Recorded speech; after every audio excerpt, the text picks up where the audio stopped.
يهده الله فلا مضل له ومن يضلله فلا هادي له أشهد أن لا إله إلا الله وحده لا شريك له وأشهد أن محمدا عبده ورسوله لا نبي ولا رسول بعده اللهم صل وسلم وبارك على نبينا محمد وعلى آله وأصحابه ومن والاه ولا حول ولا قوة إلا بالله أما بعد عباد الله أوصيكم وإياي نفسي بتقوى الله فقد فاز المتقون حيث قال تعالى في كتابه الكريم أعوذ بالله من الشيطان الرجيم يا أيها الذين آمنوا اتقوا الله حق تقاته ولا تموتن إلا وأنتم مسلمون.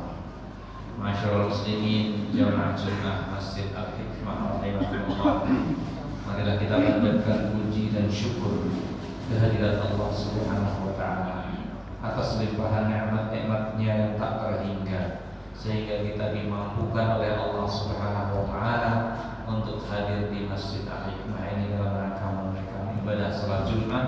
Semoga apa yang kita lakukan dan kita kerjakan ataupun yang sudah dan sedang kita kerjakan senantiasa diterima dan diridhoi oleh Allah Subhanahu wa taala.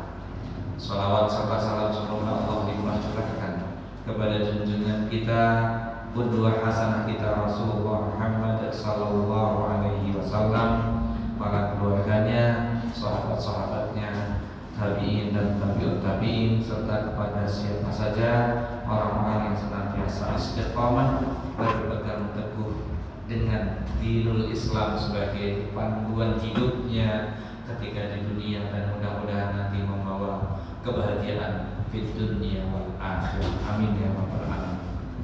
Saya menyeru kepada diri pribadi saya dan hadirin sekalian untuk bertakwa kepada Allah Subhanahu wa taala dengan sebenarnya takwa seraya menjalankan perintah-perintahnya dan menjauhi larangan-larangannya. Hadirin yang dirahmati oleh Allah Subhanahu wa taala, salah satu perintah Allah Subhanahu wa taala yang utama setelah kita mendeklarasikan diri sebagai seorang mukmin adalah menunaikan ibadah, khususnya adalah ibadah salat yang merupakan ibadah yang kelak akan dihisab oleh Allah Subhanahu wa taala pertama kali. Dan di dalam salat itu ada ajaran, ada tuntunan, ada syariat, ada contoh, bahkan juga ada target, ada bagaimana sebaiknya kita salat.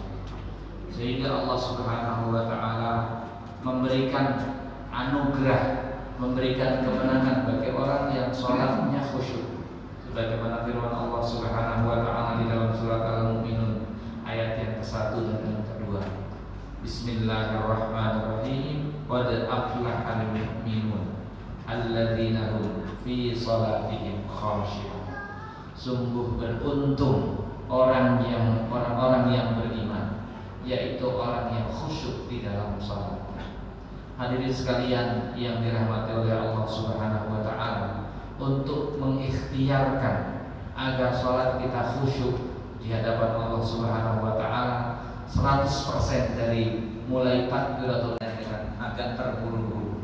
Bahkan bisa jadi bukan hanya agak terburu-buru, bahkan terburu-buru sehingga ingin segera selesai salat kita untuk melaksanakan aktivitas yang lain. Padahal hadirin sekalian yang dirahmati oleh Allah Subhanahu wa taala, dimudahkannya kita untuk dapat menjalankan ibadah salat ini juga merupakan salah satu karunia dari Allah Subhanahu wa taala. Maka karena ini karunia dari Allah Subhanahu wa taala, maka hendaknya kita gunakan sebaik-baiknya, kita laksanakan dengan sebaik-baiknya. Di dalam hadis Rasulullah sallallahu alaihi wasallam bersabda, qala Allah azza wa jalla, qasamtu salata baini wa baina 'abdi nisfain wa li 'abdi ma sa'a. Qala idza qala al-'abdu alhamdulillahi rabbil alamin, qala Allah azza wa jalla, yang maha pemurah lagi maha penyayang, maka Allah azza wa jalla berfirman, atna alayya 'abdi, hambaku telah memujiku. Dan ketika seorang berkata maliki yaumiddin, yang artinya yang maha menguasai atau yang maha merajai di hari pembalasan, Allah berfirman, majadani 'abdi, hambaku telah memuliakan aku.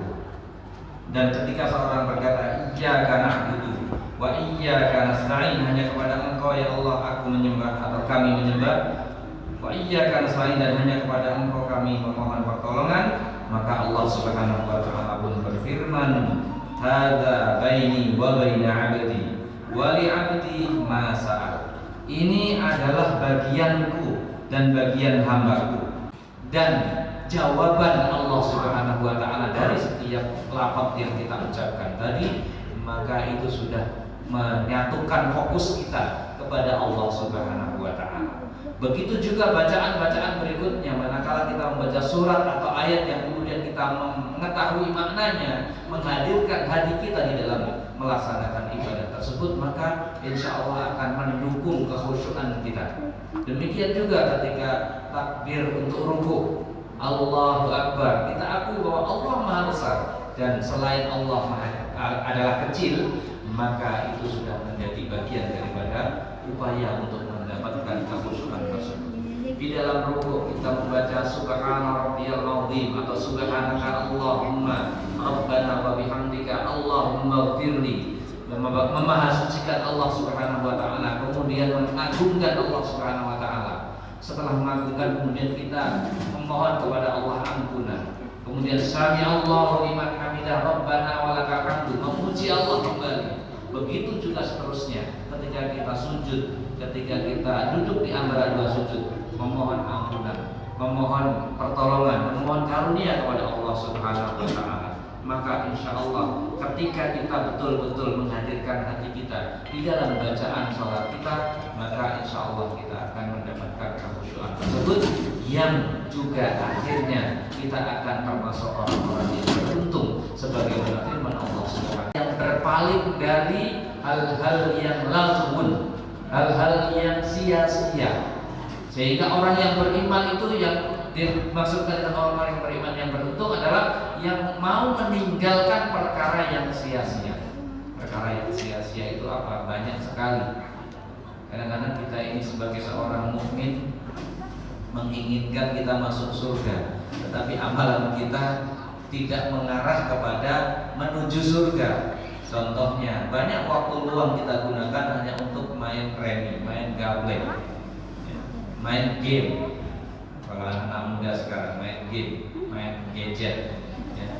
Padahal kita ingin ibadallah usikum wa iyaya nafsi bi taqwallah faqad fazal muttaqun wa ta'atihi ankum tuflihun. Qala ta'ala fi kitabihil karim, a'udzu billahi minasy syaithanir rajim, ya ayyuhalladzina amanu taqullaha wa tanzur nafsum ma qaddamat lighad wattaqullaha innallaha khabirun bima ta'malun.